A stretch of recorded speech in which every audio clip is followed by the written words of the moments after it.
This is my pointer. Bismillahirrahmanirrahim. Weighted mean. It is a special case of arithmetic mean. Value के साथ जिस वक्त weights given होते हैं फिर वेटेड एवरेज मीन निकालना है। वेटेड एवरेज मीन आपकी कैलकुलेशन को जरा शॉर्ट कर देता है, बजाय इसके कि आप अरिथमेटिक मीन का फार्मूला लगाएं, वो कैलकुलेशन जरा लेंथी हो जाती है। जिस वक्त वेट्स गिवन हो तो आप वेटेड एवरेज मीन का फार्मूला लगाएं और आपकी कैलकुलेशन जल्दी हो जाएगी।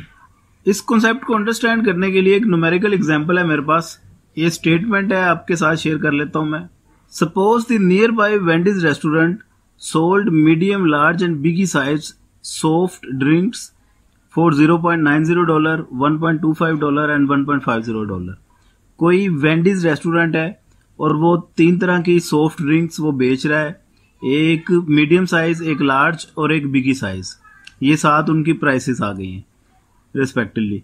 Of the last 10 drinks sold, जो लास्ट 10 ड्रिंक्स हैं 3 वर मीडियम, 4 उनमें से लार्ज सोल्ड आउट हुई हैं और 3 बिगी साइज की। आपने अब अरिथमेटिक मीन फाइंड करना है और अरिथमेटिक मीन फाइंड करने के लिए ये बेस्ट एग्जांपल है। आप यहाँ पे वेटेड अरिथमेटिक मीन फाइंड करें। क्यों? क्योंकि 3 डिफरेंट साइज हैं और उनके वेट्स साथ दे दिए हुए हैं। ये प्राइसेस हैं और इन प्राइसेस के वेट्स साथ गिवन है, इनकी क्वांटिटी। अब ये वाली सॉफ्ट ड्रिंक कितनी क्वांटिटी में सोल्ड आउट हुई? 3, तो 3 इसका वेट है। लार्ज वाली सॉफ्ट ड्रिंक कितनी क्वांटिटी में सोल्ड आउट हुई? 4, तो इसका वेट 4 है, इसका वेट भी 3 है। तो आपने इसका फार्मूला जो इस्तेमाल करना है, find the mean price of last 10 drink sold, we could use the following formula. तो ये इसका फार्मूला आ गया वेटेड मीन का। एक्स बार अरिथमेटिक मीन के लिए इस्तेमाल होता है, इसके फुट में अगर छोटा सा W लगा दें तो ये हो जाएगा weighted arithmetic mean. W1 x1 plus W2 x2 W3 x3 and so on Wn xn। n observations हैं तो उन सभी को आपने वेट से मल्टीप्लाई करके प्लस कर देना है और लास्ट में वेट्स को प्लस कर देना है, नंबर ऑफ वेट्स को, W1 W2 W3।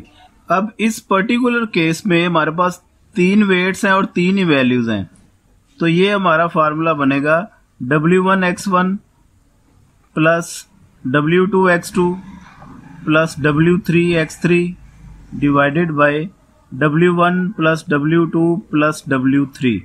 इन तमाम की वैल्यूज को हम ऐड कर देते हैं। तो 3 को 0.9 से मल्टीप्लाई किया, प्लस 4 को इससे मल्टीप्लाई किया, प्लस 3 को इससे मल्टीप्लाई किया, ये आ गया answer 12.20 divided by 3 plus 4 plus 3 equal to 10। इन दोनों को सोल्व किया तो वेटेड अरिथमेटिक मीन आ गया आपके पास 1.22 डॉलर में थी आपके पास वैल्यूज। तो ये आपका सोल्यूशन निकल आया। आपने इस फार्मूले के अकॉर्डिंग अरिथमेटिक मीन फाइंड कर लिया। इसको शॉर्टली आप यूं भी लिख सकते हैं, summation W x over summation W। तो ये है आपका वेटेड अरिथमेटिक मीन का कॉन्सेप्ट। उम्मीद है ये वीडियो आपको समझ में लग गई होगी और पसंद आई होगी। दुआ में याद रखिएगा। पाकिस्तान जिंदाबाद।